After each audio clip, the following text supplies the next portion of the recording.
남들 보기엔 암컷 아니어도 난 정말 심각해. 하고 싶은 공부가 있어서 유학을 준비하고 있는 21살의 마녀야. 유학 준비하는 데 있어서 예상치 못했던 심각한 문제가 하나 있는데 그게 바로 우리 엄마야. 우리 엄마랑 나랑은 모녀지간을 떠나서 진짜로 세상에서 제일 친한 친구야. 정말 사이가 좋아. 근데 돌아가신 건 아니지만 우리 집엔 아버지가 없거든. 그래서 엄마랑 나랑 서로 의지하면서 사는데 내가 유학 가면 엄마 혼자 남게 되는 게 너무 걱정이야. 지금도 학교 때문에 엄마랑 나랑 떨어져 살고 주말에만 만나거든. 근데 왜 요즘 사회적으로 문제되는 가족 해체 그런 거 있잖아. 딱 그 꼴이야.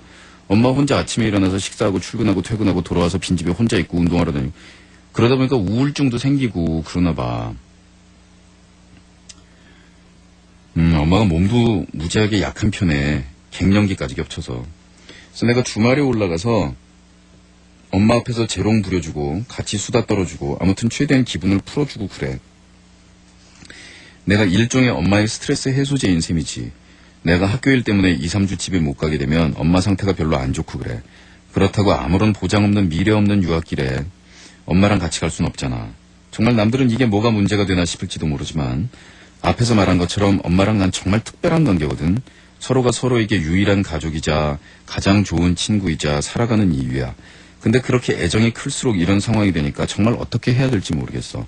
엄마 때문에 유학을 포기한 건 스스로도 후회돼서 못할 것 같고 또 엄마도 자기 때문에 내가 유학 포기한 건 바라지 않으셔. 마음이 이러니 유학 준비도 지지부진하고 엄마가 진짜 힘들게 고생해서 나 이렇게 키워주셨는데 다 컸다고 엄마 버리든 나만 잘 살겠다고 외국으로 나가는 게 엄마에 대한 배신이 아닌가 싶기도 해. 진짜 어떻게 하면 좋지? 내 삶도 한 번뿐이지만 우리 엄마와의 시간도 한 번뿐이잖아. 일단 보기에는 굉장히 보기는 좋습니다. 그 참 모녀간에 굉장히 각별하신 그런 사이인 것 같고요. 그리고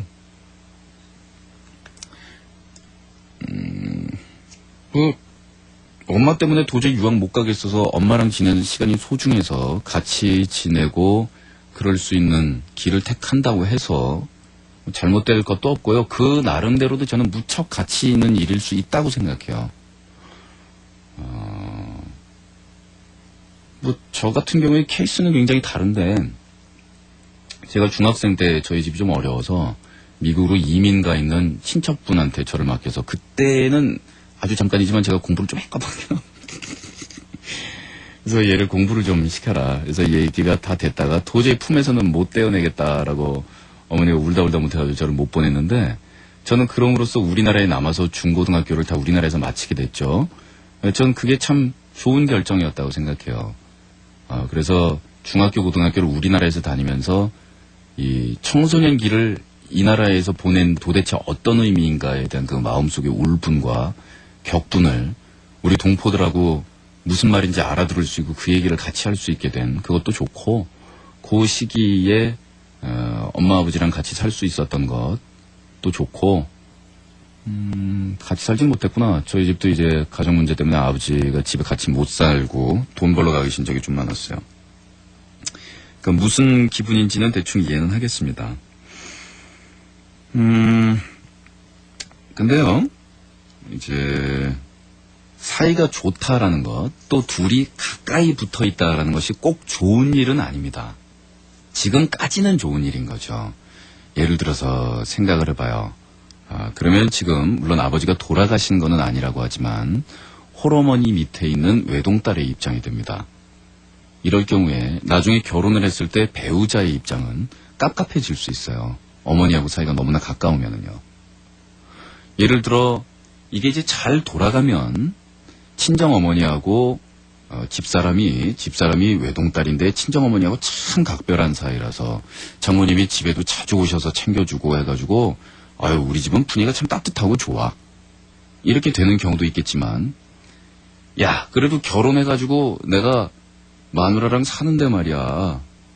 그래도 이 공간에서는 내가 좀 쉴 수 있고 그래야 되는데 365일 중에 330일 장모님이 온다.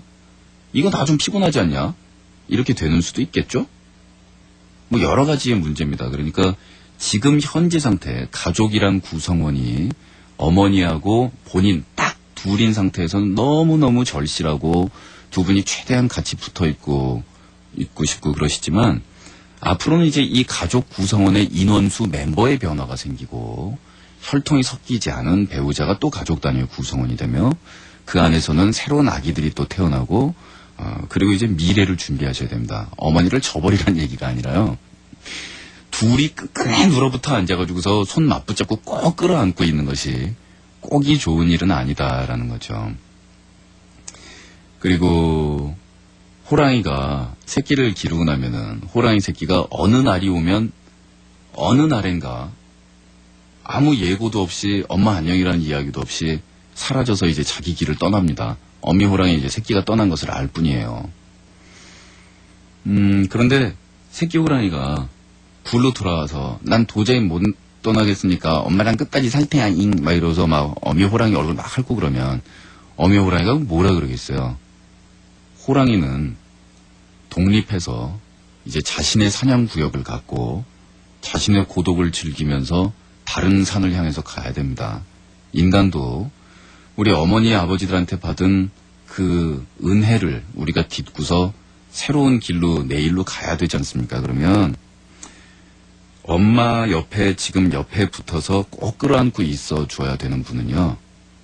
이 뻘찐 양이 아니고 어머니의 배우자세요. 그러니까 지금 함께 안 살고 계신 아버지가 같이 계시지 못한다면 이유가 뭔지는 모르겠지만 새아버지가 되실 분 혹은 엄마의 애인분이시죠. 그분이 옆에 있어 주셔야 될 분이고 그런 사람들이 결코 이해하지 못하는 모녀 간의 세계가 있겠지만 아무리 친한 딸이라 그래도 이해하지 못하는 그런 부부 간의 문제가 있습니다. 그것을 딸인 본인이 다 채워주시기는커녕 솔직히 3분의 1도 못 채워드려요. 또 얼마 전에 저 형벌 되는 분 한 분이 부인 상처를 하셨는데 제 주위 사람, 제 또래하고 뭐 이런 몇몇 사람들이 그 돌아가신 부인께서 조금 이렇게 박대를 하셨었다고 그러면서 차라리 잘됐다는 뭐 이런 투의 얘기를 하고 있는 사람이 있길래 제가 바삭 화냈거든요. 여기서 우리가 그 형 처지 걱정해주고 있는 후배들 5,000명보다 그 잔소리하고 물잔 집어던지는 와이프가 더 소중한 법이다. 남자한테는. 여자한테도 그런 거고. 그걸 왜 우리가 제3자 입장에서 왈가왈부하느냐. 그거 좀 그렇지 않습니까? 그러니까 그 옆에 있는 배우자, 어머니 혹은 아버지 그런 분들의 몫이지 내 몫이 아니에요. 부담을 뭐 가지시지 말라는 뜻은 아닌데 거기에 묶여서 유학을 못 간다거나 미래에 대한 계획을 접는다거나 하셔서는 안 되고 어머니도 그렇게 해가지고선 불편하실 테고 또 우리가 은혜를 갚는 방법은 부모님 곁에 계속 이 모든 수발을 다 들고 뭐 하는 그런 방법도 있겠고 뭐 조선시대식으로 그렇게 생각할 수도 있겠지만은요. 품 떠나서 우리 원하는 대로 우리가 바라는 대로 살아가는 것 그것도 이제는 효도의 일종인 그런 시대입니다. 원하는 삶을 사세요. 원하는 일을 하시고 그리고 그 어머니 애틋해하고 안타까워하는 그 마음 어머님께서는 뭐 충분히 알고 계실 테니까 또 뭐 극단적인 생각은 하지 말자고요. 유학 나가 있는 동안에 우리 엄마 덜컥 돌아가시면 어떡해. 좀 그런 상황 아니잖아요. 옆에서 병구안 해야 되는 상황도 아니고 또 연인들이 먼 장소에 이제 떨어져서 롱 디스탄스 러브 어페아 이 이영만리 땅에서 전화질 한번 하면 애틋한 그런 것이 생기듯이 유학 가서 거의 그 국제 통화 요금 아끼느라고 시간 딱 정해져 있고 그 엄마랑 한번 통화할 때 그런 것도 굉장히 절절하고 괜찮은 시간이고 사랑하는 사람들끼리 떨어져서 그리워하는 것도 좋은 일이라고 생각해요. 유학이라는 게 뭐 솔직히 남편하고 이제 결혼해가지고 완전히 외국으로 나가버리는 거라면은 요거랑 또 상황이 조금 다른데 유학 가는 건데 그거 뭐 가야죠 뭐 나중에 왜 하지 마시고요. 고티맨이 지금 게시판에 이런 소리를 올렸네요. 마왕아 쓴소리 한마디만 해주라. 해드릴게요. 쓸개.